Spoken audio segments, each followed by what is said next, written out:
Good morning guys, good morning from বালুকা ঘেরা। এখান থেকে আজকে আমরা যাচ্ছি হামতা পাস ট্রেক সামিট করার জন্য। আর ট্রেক সামিট করে আমরা নামবো আবার সিয়াগুরু বেস ক্যাম্প। সারা রাত বৃষ্টি হয়েছে, সেই জন্য আবার আকাশটা এরকম কুয়াশাচ্ছন্ন হয়ে গেছে। And this is the most toughest day of the entire Hampta pass trek. কারণ আজকে প্রায় 4 কিলোমিটার আমাদের আপ হিল ক্লাইম্ব করে হামতা পাস সামিট করতে হবে এবং সামিট কমপ্লিট করার পর 5 কিলোমিটার ডিসেন্ট ডাউন করে আমাদের পৌঁছাতে হবে সিয়াগুরু বেস ক্যাম্প। এবং আজকের পুরো দিনের ট্রেকটাই হবে পাথুরে পার্বত্য উপত্যকার মধ্যে দিয়ে, এবং তার সঙ্গে অবভিয়াসলি থাকবে ছোটখাটো কিছু রিভার ক্রসিং। ধীরে ধীরে কুল্লু ভ্যালি ছাড়িয়ে যে আমরা স্পিটি ভ্যালির দিকে এন্টার করছি, তা আশপাশের প্রকৃতির যে রূপের বদল তা দেখে স্পষ্টতই চোখে পড়ছিল। পাহাড়ি ছোট নদীকে পাশে রেখে উঁচু উঁচু পাথর ডিঙিয়ে এমন একটা জায়গায় এসে এখন পৌঁছেছি, এখানে চোখের সামনে শুধু বরফ ছাড়া আর কিছুই দেখতে পাওয়া যাচ্ছে না। দূর থেকে দিগন্ত অব্দি শুধু বরফের চাদরে ঢেকে রয়েছে। গ্লেসিয়ারের মধ্য দিয়ে যখন ট্রেকিং পোল বরফের মধ্যে গেঁথে ধীরে ধীরে এগিয়ে চলেছি, তখন এই হার্ড আইসে পা হড়কানোর ভয়ের থেকেও সব থেকে বেশি যেটা সমস্যা হচ্ছিল সেটা হচ্ছে শ্বাসজনিত সমস্যা। যেহেতু আশপাশে সবুজের পরিমাণ অত্যন্ত কমে গিয়েছে, আমাদের চারিদিকে ঘিরে রয়েছে রুক্ষ রুক্ষ পাহাড়, এবং হামতা পাস যেহেতু প্রায় 14,000 ফুটেরও বেশি উচ্চতায় অবস্থিত, এখানে অক্সিজেন লেভেল রীতিমতো কম। পৌঁছ গিয়া ভাই লোক,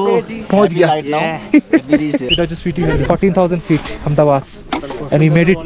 হোয়াইট আউট হয়ে গেছে, সামনে পুরো ফগ হয়ে গেছে। তখন এসেছিলাম কিছুক্ষণের জন্য দেখতে পাওয়া গেল। ফাইনালি যখন আমরা হামতা পাসের একদম সামিট পয়েন্টে এসে পৌঁছালাম, তখন ঘড়ির কাঁটায় সময় 11টা পেরিয়ে গিয়েছে। কিছুক্ষণের জন্য স্পিটি ভ্যালি অপরূপ রূপ উপভোগ করেছিলাম। কোনো রকমের লাঞ্চ কমপ্লিট করে আবার নামতে শুরু করলাম আমাদের সিয়াগুরু বেস ক্যাম্পের দিকে। যত পাহাড় থেকে নিচের দিকে নামছি, তত সবুজের পরিমাণও বাড়তে শুরু করলো। অক্সিজেনের কমতির কারণে শ্বাসজনিত যে সমস্যা এতক্ষণ হচ্ছিল, সেই সমস্যা ধীরে ধীরে প্রশমিত হচ্ছিল। প্রায় 5 kilometre down hill descent down করার পরে এই সিয়াগুরু বেস ক্যাম্প পৌঁছানোর যে রাস্তা ছিল, তা ছিল অপরূপ সৌন্দর্যে মোড়া। দূরে দেখতে পাওয়া যায় রুক্ষ রুক্ষ পাহাড়, এবং তার উপরে পুরো ফ্রেশ আইস পড়েছে। যত আমরা সিয়াগুরু বেস ক্যাম্পের কাছাকাছি পৌঁছাচ্ছিলাম, তত মানুষের মধ্যে উন্মাদনা, উত্তেজনা দ্বিগুণ হয়ে যাচ্ছিল।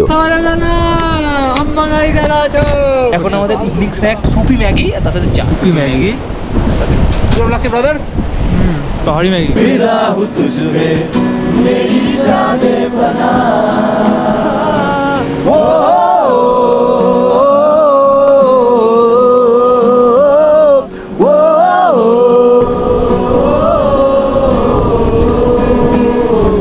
क्या है? रणबीर कपूर की है। रणबीर कपूर की है। जवानी दीवानी। Only 20 seconds left. 20 seconds left.